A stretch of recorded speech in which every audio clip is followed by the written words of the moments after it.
Müəllimə, çox adam yarpaq dolmasına sarımsaq vurur. Bu düzgündür, yoxsa yox? Zövqlər müxtəlifdir. Amma yayda, yazda, indi yarpağın çıxan vaxtıdır. Yəni biz dolmaya o qədər çox vurmuruq axı. Məsələn, 1 kilo ətə bir dəstə keşnişli, bir dəstə şüvitli, bir dəstə kəvərdi, bir dəstə nanədir və bir qıça yaşıl sarımsaqdır.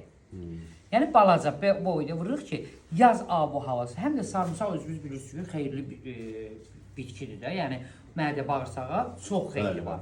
Bu sarımsaq məsələsini belə deyək də, müzakirə eləyəndə zövqə görə vura da bilərsən, amma əslində vuranda daha xoş olur, daha gözəl olur, daha qəşəng, bəli, daha xoş dad olur. Amma buna sarımsaq vurub qoyuruq bişir, gözəl ətir verir.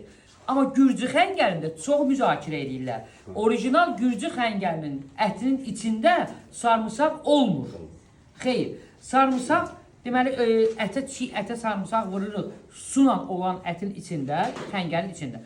Girir qaynar suya və onun içində pis qoxu yaranır.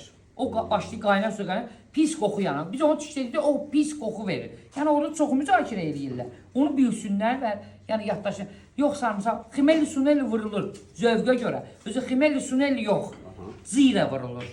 Gürcü xəngəlində ətinə zirə vurulur, ximelli sunelli yox. Bir də sarımsaq. Yenə də deyirəm, yarpaq dolmasında çox qəşəng ətirdir. İndi özünüz görürsünüz. Yəni bu ətin bir dənə zəhmət olsa indi uşaqları bölüşdürmüşük. Uşaqların əl işlərində çəkir. Ha. Bir dənə bunun qoxusuna bax, zəhmət olsa Cəlva mənim. Heç hiss olunmur. Hiss olunmur. Çünki az vurulur. Yəni o sveji, sağlamlıqsın, özünüz bilirsiniz ki, mədə bağırsağı çox xeyirlidir. Tembolda yaşıl olan. Restoranda işləyən bir aşpaz, yeni bir aşpazlarımız vura bilər, vura bilməz. Müştəri ondan narazı olmaz iyinə görə. O az bir miqdarda vurulur, bilinməyən dərəcədə vurulanda problemi yoxdur. Amma çox ağ sarımsağı vuranda, çox kəskin o vurulur. Mən özüm şahidi olmuşam, restoranda dolma pişəndə mən 2 diş sarımsaq vurdum.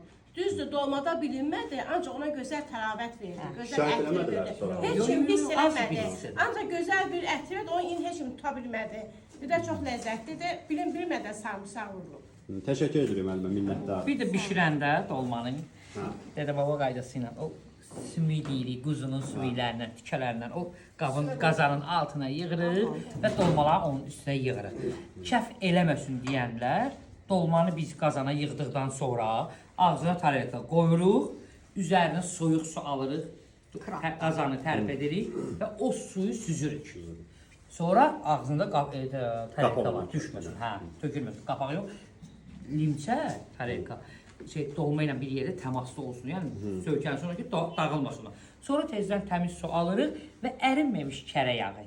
Yəni qazanın ölçüsünə görə 50 qram da ata bilərik, 2 kilo ətdirsə 100 qram, 150 qram kərə yağı atırıq, suyunu əlavə edib qoyuruq vandan bişməyə. Kərə yağı ona həm yumşaqlıq, həm də hafiflik belə yüngüllük quyruğu əvəz eləyir. Əlin altında quyruq yoxdur, 200 qram, 250 qram əriməmiş şit yağı qarışdırırsan, həm onun effektini verir quyruğu. Çox adam quyruğun iyi və xoşlamır. Ancaq o da yumuşaq edir, yağlı edir, heç quyruqdan geri qalmır. Yağı ətin özünə də vurub qarışdırırıq, o anlamla dedik. Çox qəşəng yağdır. Təşəkkürlər, çox sağ olun. Buyurun.